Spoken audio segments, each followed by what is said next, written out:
Yeah, so Vortex, I did stand-up comedy the other night at some dude's house on a podcast. You know how much I hate podcasts, right? They have all this set up, like, what do you call it? Video equipment. Yes, lots of equipment they have. And, I actually enjoyed it. It was fun. At first, I really don't want to be there. I wanted to leave.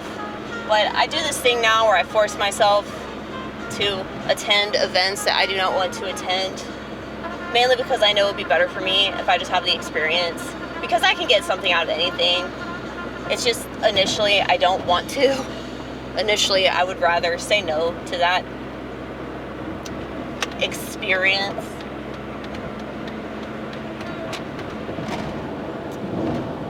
Mainly because it tends to not be that good. But it was mainly about the band, though. The way that they do this, they really don't even talk that much on this podcast. It's just three dudes in this motherfucker's house, or in his, little shack outside of his house.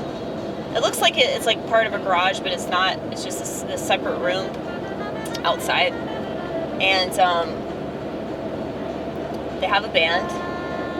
It was a metal band. Y'all know I don't like metal, but they were actually really, really good. And they had a chick who was their lead guitarist, and she was insanely good. She told me that she'd been playing guitar since she was 8 years old. And yeah, she was really incredible. And so I was entertained by that. And the other comics were decent, Everybody was having a good time. That was the whole point. Obviously, if you're doing comedy in the back of somebody's house and everybody's getting trashed and smoking a bunch of weed and,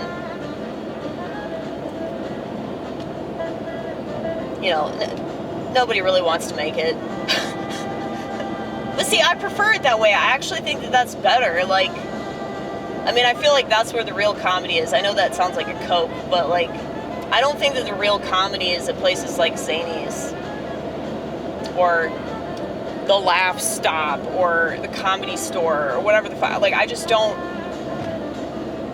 I guess I don't really buy into anything mainstream. I think the more underground it is, the more real it is, and the more sincere those people are going to be.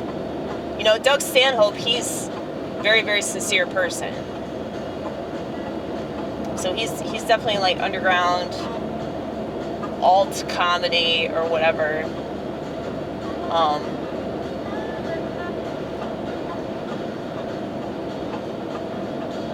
But they just kept telling me you are so fucking funny. Whatever you're doing with that keyboard, it's just really incredible. And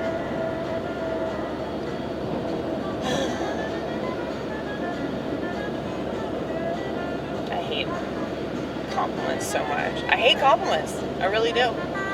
They do not give me that warm, fuzzy feeling at all.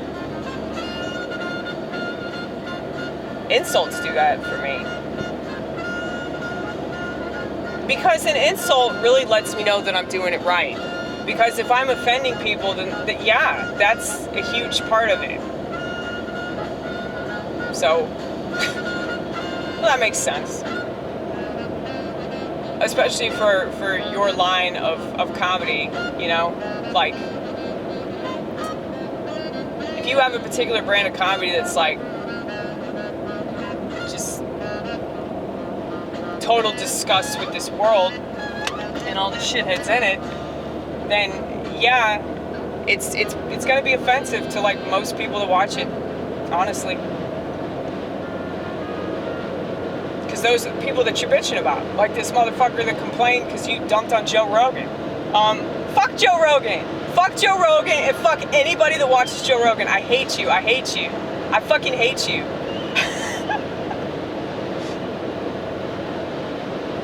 You're so lame. You think you're interesting because you watch Joe Rogan. Joe Rogan is for people that don't read books. Joe Rogan is for people who love to think that they think outside the box, but they're too busy staring at one. Joe Rogan is for people that think that they need a tattoo to remind them that their wife gave birth. Joe Rogan is for people that think that all because they didn't get a death shot, you know the death shot I'm talking about. Oh, you're not a guinea pig for the pharmaceutical companies. Wow. Wow. You're so brave. You're such a genius for figuring out that Big Pharma lies to us about everything. Wow. Have you figured that out about technology yet? Have you figured that out about fucking Andrew Torba or whatever?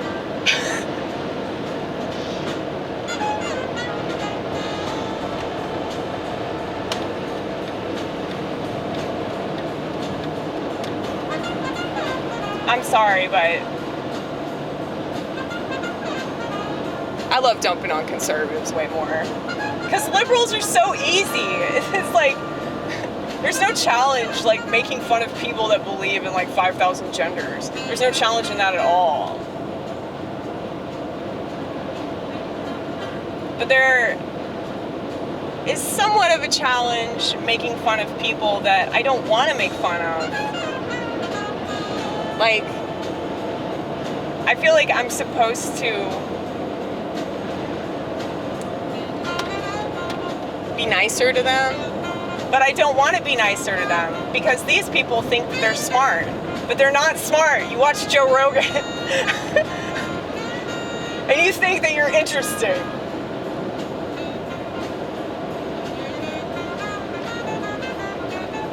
Like, I totally understand like why liberals and other degenerates would rather be on that side, because like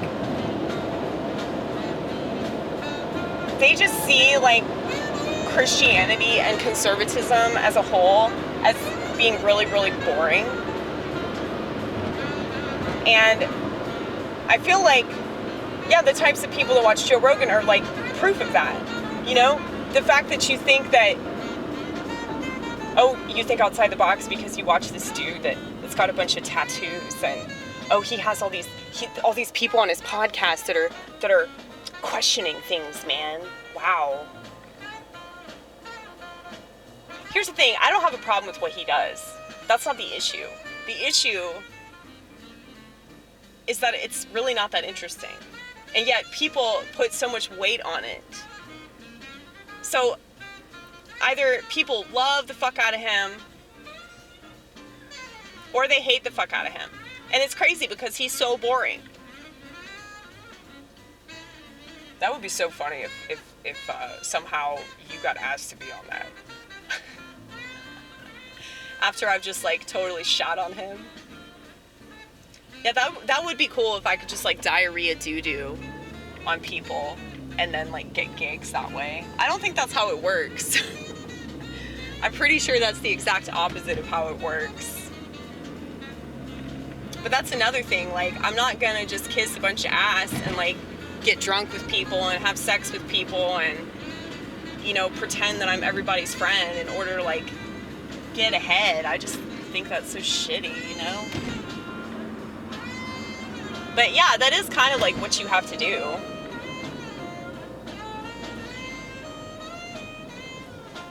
Okay, so there's this person in front of me. I don't want to like zoom in on their license plate because I feel like I could get sued for that shit, right? Their license plate says Reader. R-E-A-D-R. That's funny. I don't know if they meant for that to be funny, but it's really, really funny. Well, you can't fit 6 letters on a license plate. I know that. I know that.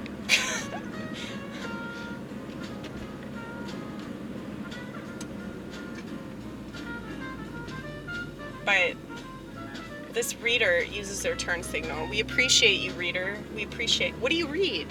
What do you read? I can't. I can't ask you that because I'm so far away, but I guess we'll never know what they read. Hopefully not Huffington Post.